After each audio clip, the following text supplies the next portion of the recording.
Hello and welcome to the Sleep Chronicles. Today I'll be reading the fairy tale Briar Rose. This is an earlier Brothers Grimm version of the well-known adapted Disney story Sleeping Beauty. Please find a comfortable place to sit or lay back and relax as I begin the story.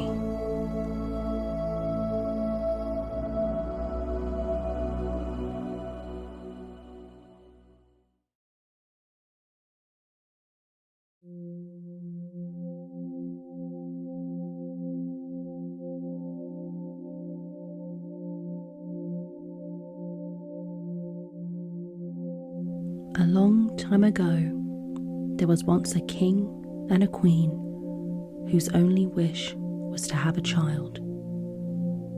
Then one day, whilst the queen was bathing, a frog crept out of the water onto the land and said to her, "Your wish shall be fulfilled. Before a year has gone by, you shall have a daughter." What the frog had said came true, and the queen had a little girl who was so beautiful that the king could not contain his joy and ordered a great feast.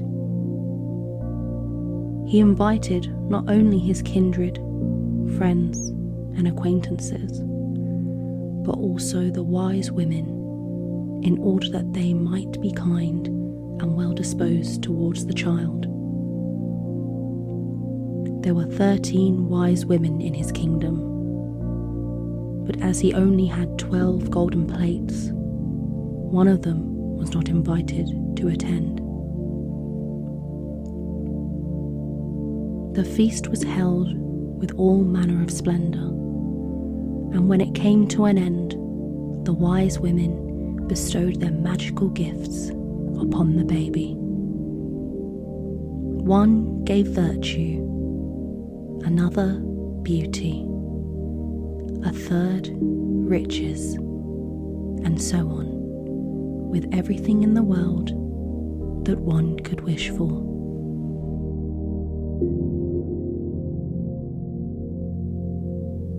When 11 of them had made their promises, suddenly the 13th came in.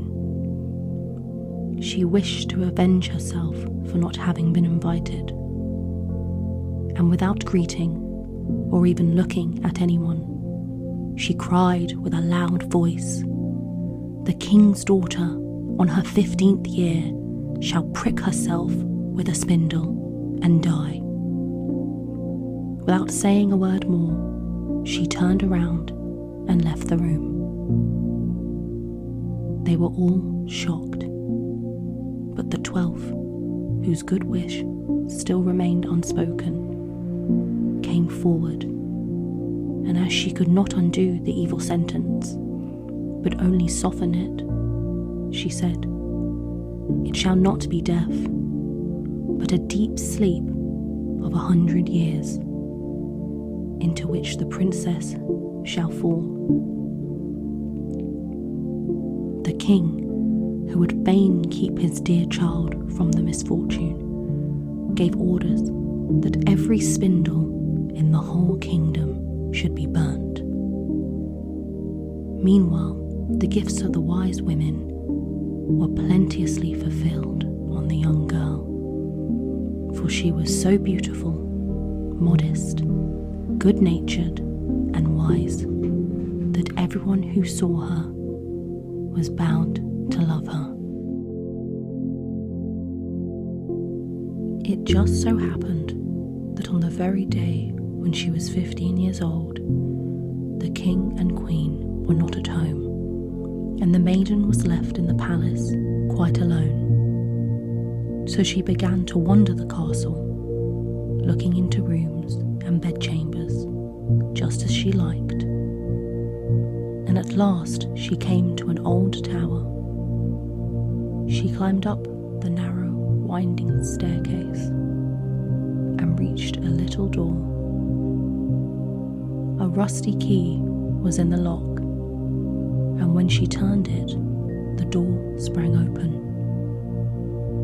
And there, in a little room, sat an old woman with a spindle, busily spinning her flax. "Good day, old mother," said the king's daughter. "What are you doing there?" "I'm spinning," said the old woman, and nodded her head. "What is that rattles round so merrily?" said the girl, as she reached out to the spindle. But scarcely had she touched the spindle when the magic decree was fulfilled, and she pricked her finger. And in the very moment when she felt the prick, she fell down upon the bed that stood there, and lay in a deep sleep. And this sleep extended over the whole palace. The king and queen, who had just come home and had entered the great hall, began to go to sleep, and the whole of the court with them.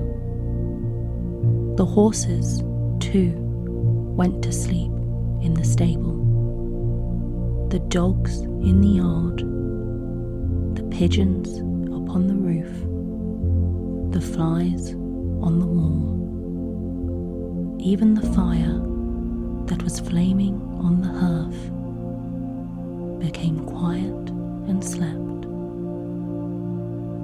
The roast meat left off frizzling, and the cook, who was about to pull the hair off the scullery boy, for he had forgotten something, let him go and went to sleep.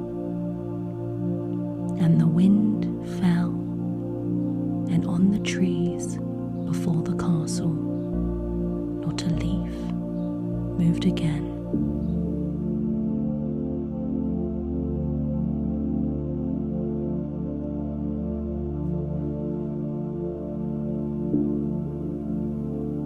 But round about the castle there began to grow a hedge of thorns, with every year became higher, and eventually grew all over the castle, so that there was nothing to be seen, not even the flag upon the roof. But the story of the beautiful sleeping Briar Rose, for so the princess was named, went about the country, so that from time to time kings' sons came and tried to get through the thorny hedge into the castle, but they found it impossible, for the thorns held fast together as if they had hands, and the youths were caught in them, could not get loose again, and died a miserable death. After many long years, a king's son came again to that country, and heard an old man talking about the thorn hedge, and that a castle was said to stand behind it, in which a wonderfully beautiful princess named Briar Rose had been asleep for 100 years, and that the king and queen and the whole court were asleep likewise. He had heard, too, from his grandfather that many kings' sons had already come and had tried to get through the thorny hedge, but they had remained sticking fast in it, and had died a pitiful death.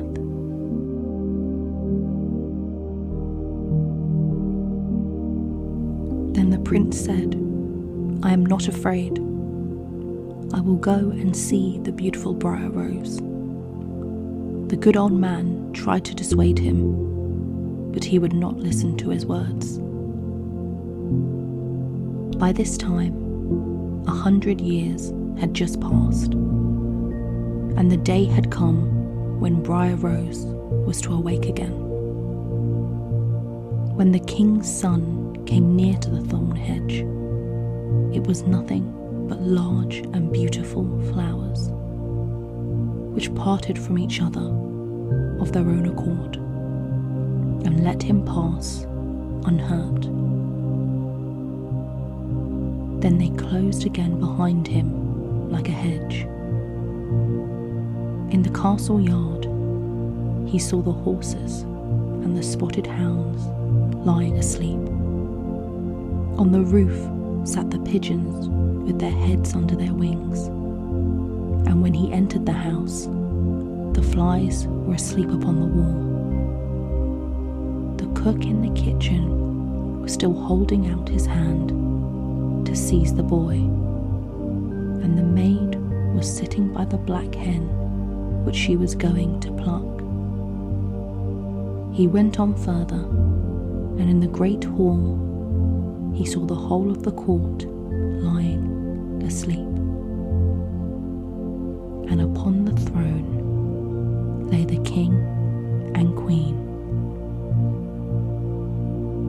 Then he went on still further, and all was so quiet that a breath could be heard. And at last he came to the tower, and opened the door into the little room where Briar Rose was sleeping.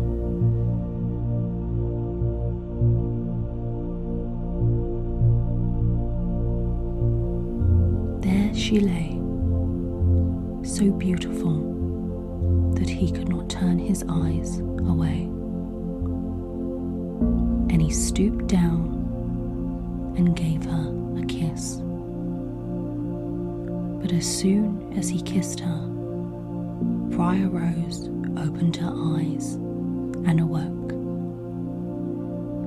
looking at him quite sweetly.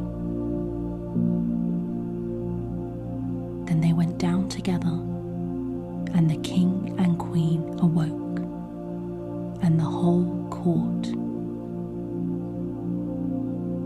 and looked at each other in great astonishment. The horses in the courtyard stood up and shook themselves. The hounds jumped up and wagged their tails. The pigeons upon the roof pulled out their heads from under their wings, looked around, and flew into the open country. The flies on the wall crept again. The fire in the kitchen burned up and flickered and cooked the meat. The joint began to turn and sizzle again, and the cook gave the boy such a box on the ear that he screamed, and the maid finished plucking the fowl. And then the marriage of the king's son with Briar Rose was celebrated with all splendour, and they lived contented to the end of their days.